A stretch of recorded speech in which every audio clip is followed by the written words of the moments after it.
आनंद है निर्विकल्प समाधि का। अब ये आनंद कब आएगा? जब आगे से बांध हट जाएगा। अब बांध किस चीज़ का लगा हुआ है? वासनाओं का, इच्छाओं का, वासनाओं का। यही बांध ही तो हमें पकड़ लेता है, जिससे हमारा जन्म मरण का चक्कर शुरू हो जाता है। हम मुक्त नहीं हो पा रहे हैं, तो मुक्त स्वरूप, फिर मुक्त क्यों नहीं हो रहे? कोई तो कारण है ना मुक्त ना होने का, है ना? या तो हम सही ढंग से अपना पुरुषार्थ नहीं कर रहे, संसार में अभी भी रचे पचे पड़े हैं, विषय वासनाएं हमें बार बार वहीं रोक देती हैं, तब हमारा काम नहीं बन रहा।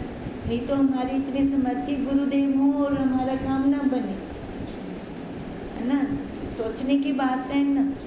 तो बात तो यही है। अब देखा जब हमने, तो हमें क्या लगा कि हमारी विषय वासनाएं आगे आड़े आ रही हैं, हमें पता भी नहीं चलता कि हमें वो कैसे जकड़ लेती हैं और हम वहाँ रुक जाते हैं, उसी में लय हो जाते हैं। हमारी फिर निर्विकल्प समाधि कैसे लगेगी? लगानी तो वही निर्विकल्प समाधि, मुक्ति चाहती हैं तो समाधि वही चलेगी। और पहले हमें बताया कि पहले बैठ के लगानी पड़ेगी, फिर बाद में चलते फिरते वाली समाधि है हमारी। सारा काम भी कर लो, ध्यान हमारा वहीं रहे, हमारी वृत्ति वहीं रहे। हमारा यही चल रहा था कि यही हमारी निर्विकल्प समाधि है।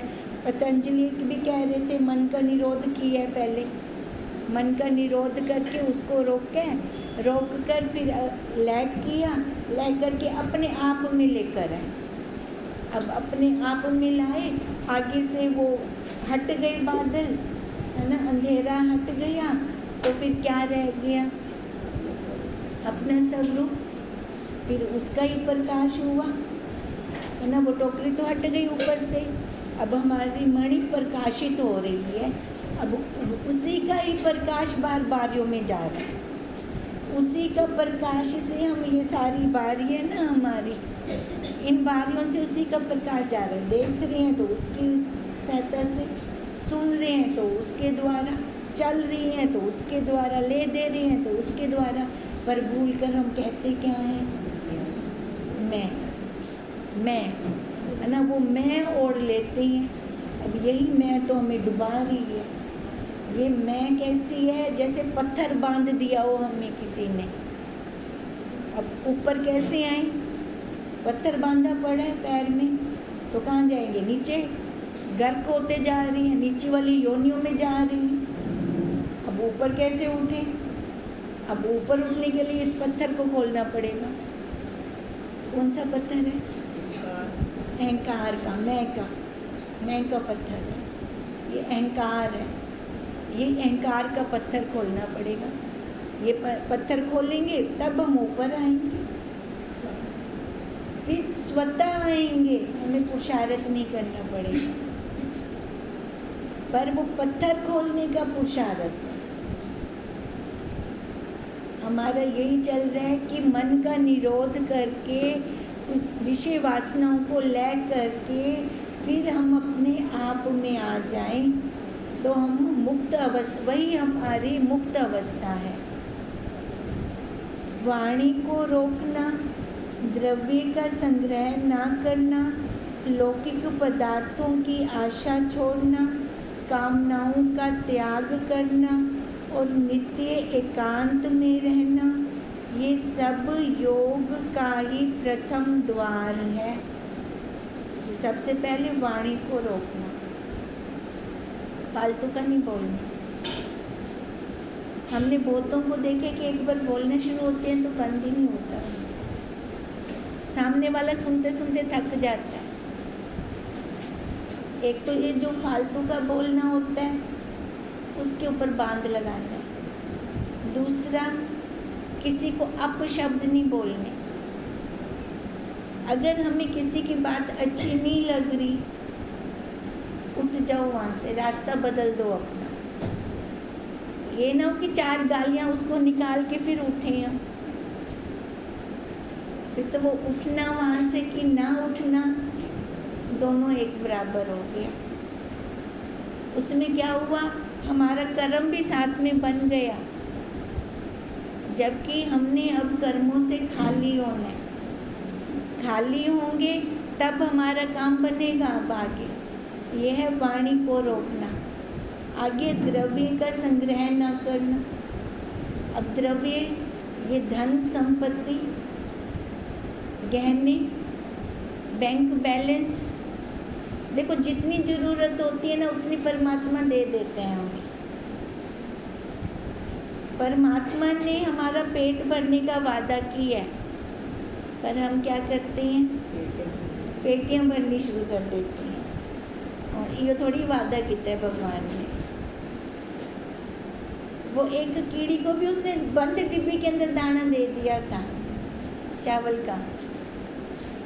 हमें भी देता है, पर हमारी इच्छाएं नहीं ख़त्म होती, हमारी वासनाएं नहीं ख़त्म होती, हमें उतने में संतुष्टि नहीं होती। हमें तो और चाहिए। अब और के चक्कर में बाहर जाना पड़ता है। अब बाहर जाते हैं तो संस्कार भर के लाते हैं, क्योंकि अभी पूर्णता में तो रुके नहीं, पूर्ण तो हुए नहीं। अब पूर्णता में रुक कर फिर जाए ना बाहर, पक्का घड़ा होकर जाए बाहर, फिर असर नहीं होगा किसी का। जहाँ मर्जी जाए, संस्कार नहीं लेकर आएंगे। पर जब कच्चा घड़ा जा रहा है बाहर, तो सारे के सारे रंग ओढ़ कर आएगा। एक भी रंग बाहर नहीं छोड़ेगा, सारे लेता आएगा। अब इतने संस्कार, पहले तो जीव भाव वाले संस्कार, अब और इस जन्म में भर लिए संस्कार। खात्मा कैसे होगा? सबसे पहले संग्रह की इच्छा ही ना रहे। पक्षियों को देखिए, रोज उठते हैं, सुबह दाना चुगते हैं। कोई अपने घोंसले में जाकर नहीं रखता। कोई भी दाने का स्टॉक हमें कभी नहीं मिला किसी के भी घोंसले से। उनके घर से मिला कभी? हमने बहुत देखे उनके पक्षियों के घर, किसी में हमें स्टॉक मिला ही नहीं। वो चाहे तो स्टॉक बना के रख सकते हैं, पर नहीं बनाते। वो रोज अपनी मेहनत करते हैं, परमात्मा उनको दाना देता है, जिससे उनका निर्वाह हो रहा है, बहुत अच्छे से हो रहा है। अच्छा, उनको फिर टेंशन भी नहीं है, कोई टेंशन नहीं है उनको। कल हमारा क्या होगा? लही बुद्धि का दुरुपयोग थींदा पे ना मनुष्य को रीति है। अब मनुष्य पहले कल की सोचता है। आज जो वर्तमान में उसको मिला हुआ है उसकी कदर नहीं है। या तो पीछे जाएगा पास्ट में, या फिर आगे जाएगा भविष्य में। अब क्या होगा? जो वास्तव में जो वर्तमान है, जो हमारा वर्तमान है, उसको सुधार लेना, आगे पीछे दोनों सुधर जाएंगे हमारे। सुधारने की ज़रूरत किसको है? वर्तमान को। पर हम देखते ही नहीं वर्तमान को, नज़र ही नहीं जाती हमारी वर्तमान पे। हमारी तो या तो आगे चली जाती है। जो पास है ना, पास वाला दिखता क्या नहीं। आज देखो आज सुबह कहते ना भजन कौन बोले, निशा दीदी आके सुनता दीदी को आँखों ताकि सामने बैठे नाल बैठे तो दिखते क्या नहीं है ना। वही आगे ना बुद्धि अच्छी, नाल वाला दिखता क्या नहीं। जो अति नज़दीक होते नहीं दिखता, दूर वाले दिख रहे होते हैं। अभी काजल इतने पास है आँख की कि नहीं दिखता, देखने की तो ज्यादा दर्पण चाहिए। अब वो परमात्मा हमारे इतने निकट है, हमारा दिखता नहीं। दिखण की तो साकू फिर दिखेंदे पेन गुरुदेव रूपी दर्पण बनते साकू। अब वो हमें दिखा रहे हैं। अब तो दिखे, अब तो समझ आ जाए। अब जैसे जैसे वो युक्तियाँ दे रही हैं हमें, हम वैसे वैसे युक्तियाँ अपनाते जाएं। अब वो युक्तियाँ अपनाएंगे तभी अपने घर में आएंगे। नहीं तो कहाँ? बाहर बैठे हैं आज तक, अंदर नहीं बैठे हैं हम, बाहर बैठे हैं। बाहर फिर पत्थर भी लगती है, धूप भी आती है, बारिश भी लगती है, मच्छर भी कट दे, सारा कुछ लगता है। फिर वो काटते हैं ना, फिर दुख होता है हमें। फिर वो दुख हो रहा है तो अपनी बैठने की जगह ठीक करें, अपने आप को ठीक करें। तभी कहा पहले वाणी पे रोक लगाएं, फिर संग्रह पे रोक लगाएं, फिर लौकिक पदार्थों की आशा छोड़ें। बड़ी गाड़ी चाहिए, बड़ी कोठी चाहिए, जितना बाहर की सारी फैसिलिटियाँ वो सारी मेरे को चाहिए। अब ये क्या है, एक इच्छा पूरी होती है तो दूसरी साथ में खड़ी होती है, ये लौकिक पदार्थ हैं। अब इन पदार्थों से हुन पदार्थों को खुशी थींदी है, असां हुन को घर चाहते हैं हम तो थींदी है। अच्छा, जो घर लेकर आया उसको भी कितने दिन की खुशी, जब तक नहीं मिला था तब तक तड़पती, मिलने के बाद खत्म, लंबी जिम्मेवारी शुरू है ना, फिर बोझा और शुरू हो गया। तो हम लाए क्या,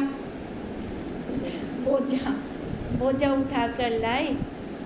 तभी कहा कि लौकिक पदार्थों की आशा छोड़ो, मन से छोड़े हम। मन में तो बसा पड़ा हो, ऊपर से वाणी से बोल दें तो काम नहीं बनेगा। लौकिक पदार्थों की आशा छोड़े, कामनाओं का त्याग करें। अब कामनाएं मन के अंदर कितनी है हम खुद देखें, हमें खुद को ही नहीं पता होता केड़ी वासना अंदर छुपी हुई है।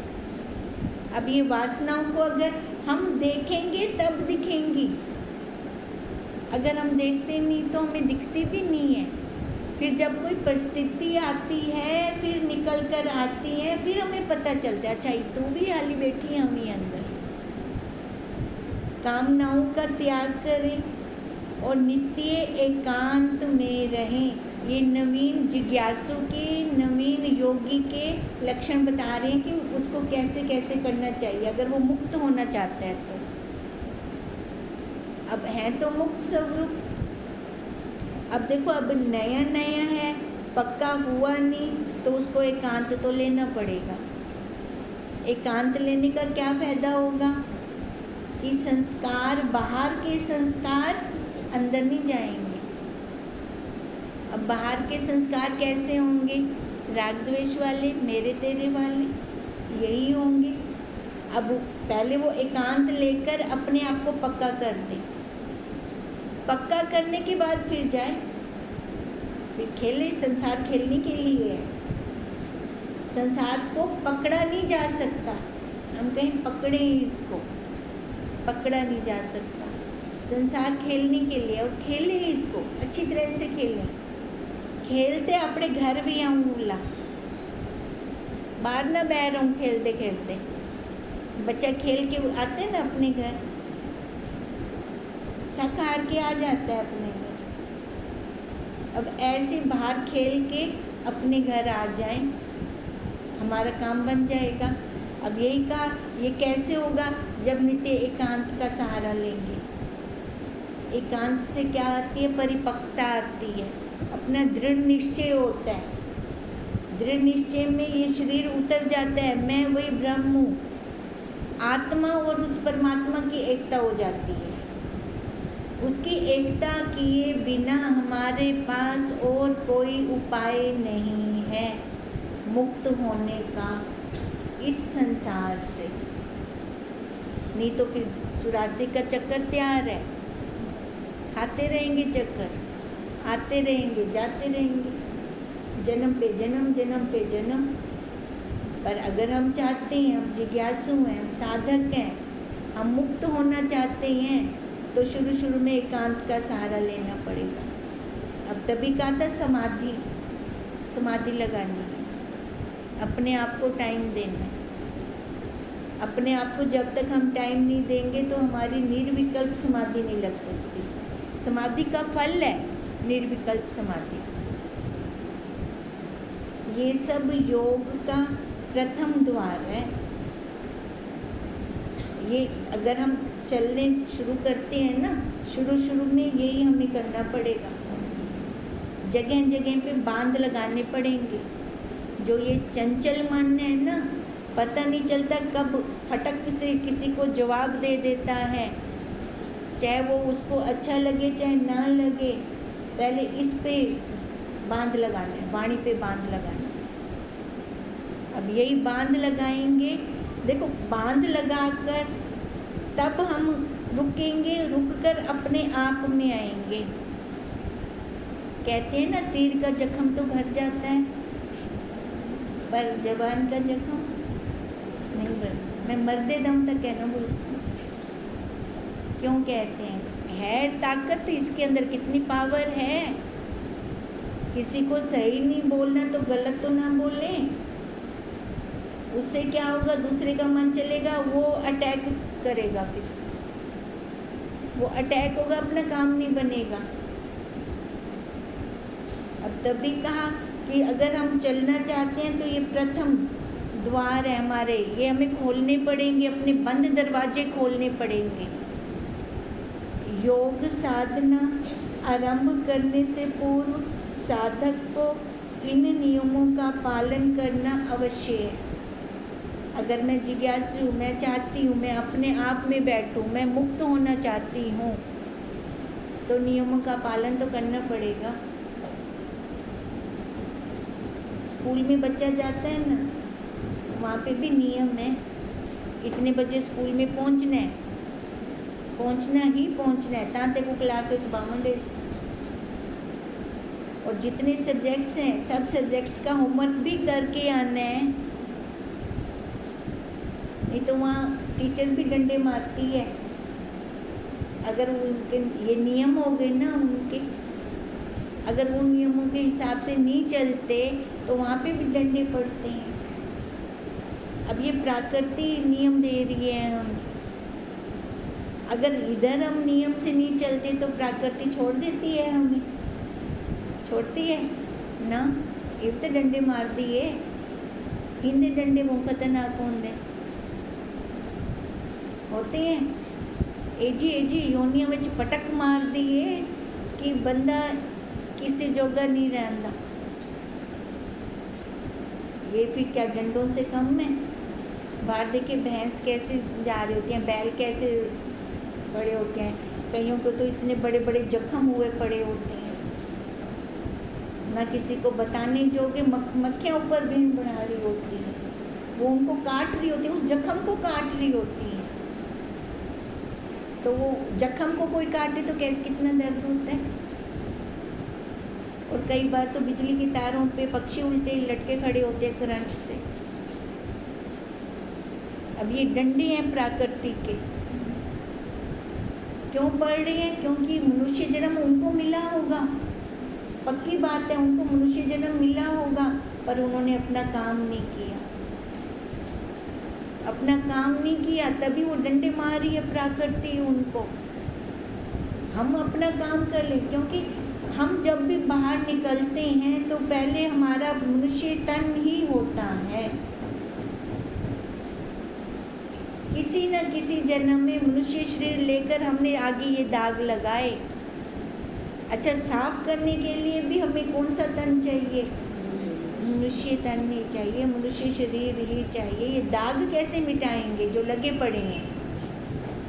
अब हमने दागों की तरफ नहीं देखना, कब लगे, क्यों लगाए, कितने सालों से लगे पड़े हैं, कितने जन्मों से लगे पड़े हैं, हमें उधर नहीं जाना। हमें क्या करना है?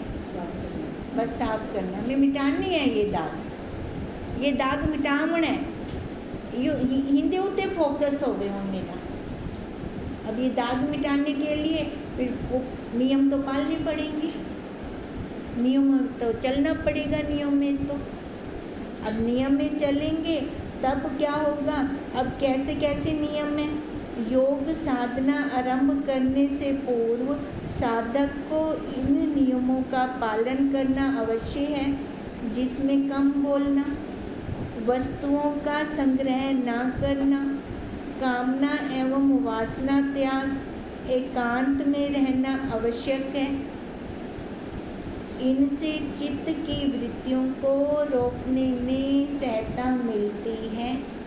देखो एकांत का क्या फ़ायदा होता है हमें कि अगर मैं बाहर गई नहीं, किसी से मिली नहीं हूँ, अंदर के अंदर रह रही हूँ, तो मेरे पास वो बाहर वाले संस्कार आएंगे? किसी को मिलकर आते हैं जो आएंगे नहीं। और अंदर भी रहकर मैं खाली खा नहीं रही, पी नहीं रही, सो नहीं रही, अपना काम भी कर रही हूँ। सत्य शास्त्र का अध्ययन हो रहा है, अपना जाप अनुष्ठान हो रहा है, गुरुदेव के महावाक्यों का श्रवण हो रहा है। फिर देखो कौन से संस्कार अंदर जाएंगे? क्या जाएगा अंदर? ये श्रवण ही जाएगा अंदर, अपने अंदर वो भरता जाएगा। भरता क्यों? क्योंकि बाहर का कोई संस्कार नहीं आ रहा अंदर, बाहर का संस्कार नहीं आ रहा अंदर। अब ये इतना भर जाता है, इतना भर जाता है कि अपने आप बाहर उछलना शुरू हो जाता है। फिर अब यही हमें चाहिए, यही तभी तो कहा कि इससे चित्त की वृत्तियाँ रोकने में सहायता मिलती है। अब मन चलेगा नहीं ना, किसी के संस्कार होंगे तो उसको मलेगा ना। अब किसी के संस्कार ही नहीं है अंदर तो मलेगा किसको? फिर क्या वो मलेगा? तो वही जड़ा अंदर हो से गुरुदेव दे महावाक्य द मनन थी से वो मनन थींदे थींदे निध्यासन में चाहवे से, निध्यासन में आते आते वो स्वभाव बन जाएगा। वो स्वभाव बन गया तो वो समाधि होगी हमारी, निर्विकल्प समाधि। इतनी दृढ़ता करके तभी गुरुदेव कहते हैं मेरे को 6 महीने दे दो, बस मेरे को 6 महीने दे, साल भी कहनी आख दे गुरुदेव। मेरे को खाली आपने 6 महीने रेडियो, बस 6 महीने में मैं तो आपको सोना बढ़ा देसा, एकदम निखार दूंगा, एकदम निखार के फिर भाग जाओ। फिर कोई मना नहीं है। हम तो 6 महीने क्या 3 महीने भी नहीं दे सकते गुरुदेव को। 3 महीने क्या, 2 महीने क्या, 1 महीना क्या, 1 दिन क्या। संसार को तो देखो हम कितने दे देते हैं, जन्म के जन्म दे रही है संसार को तो, पर हमारा क्या हो रहा है वहाँ पर? काम नहीं हो रहा, घाटा हो रहा है हमारा घाटा हो रहा है। अब ये घाटा हमारा पूरा कैसे होगा? कैसे इसको पूरा करेंगे? चलो अब ज्ञान से पूरा करते हैं, फिर समझ से पूरा करते हैं। समझ तो आ गई है ना भी क्या क्या करना चाहिए, क्या नहीं करना चाहिए, बुद्धि के अंदर बैठ गया है ना, बुद्धि तो है ना। अब बुद्धि से चले, फिर समझ से चले। फिर अब सारी भोग वासनाएं देख कर भोग कर देख ली, कहीं से कोई सार तो निकला नहीं। और एक बारी छोड़ते देख दो क्या सार निकलता है। अब ऐसे अगर इसको छोड़ते हैं तब हमारा काम बनेगा, तब हमारी वो मुक्त अवस्था आएगी जो हम चाहते हैं। है मुक्त स्वरूप, मुक्त स्वरूप होते हुए भी बंधन में है। कारण तो यही है ना, आगे इच्छाएं हैं, वासनाएं हैं, बंधन है हमारा, इसलिए हम मुक्त नहीं हो पा रहे। तभी कहा कि सबसे पहले बांध लगाएं, बांधिए वाणी का, संग्रह का। यही बांध लगते लगते हम अपने आप में आएंगे। ओम तम नमामि हरि परम, ओम तम नमामि